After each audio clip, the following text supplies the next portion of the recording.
Pretty much a creative process, especially for an event or a concert of music. You always need to do your research.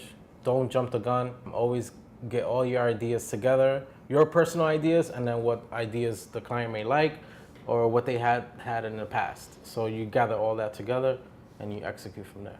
I just look at what the client has done in the past, assess what they do, and then look at their competitors, what the style trends are. And I actually like to really think out the box most of the time. So say it's an event poster for a concert here in the city or in North Carolina. I like to flip the creative that they've done in the past on its head and give them something completely different that they wouldn't have envisioned in the first place. You know, you don't want to give 5 to 10 options. You know, we're very confident in our work. So we always want to give 2 strong options and then we go forward, and then majority of the time they'll take our options.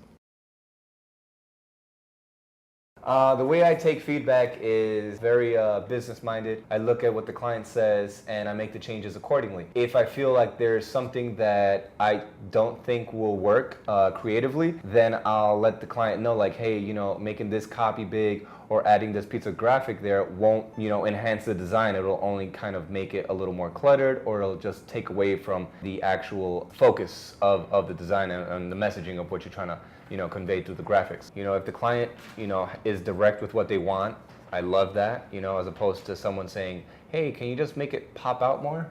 You know what I mean? Or how many of those do we get? Oh, all the time, man, constant.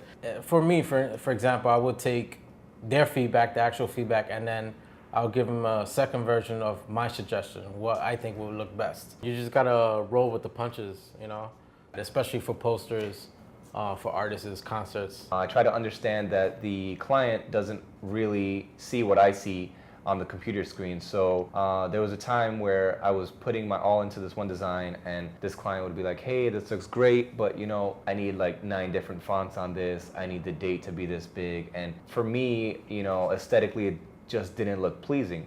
But, you know, I'm not the client. Obviously, he knows or she knows what they want and what works for them. So I just did what they asked for. And you know what? At the end of the day, the client was happy, and it's not really about me.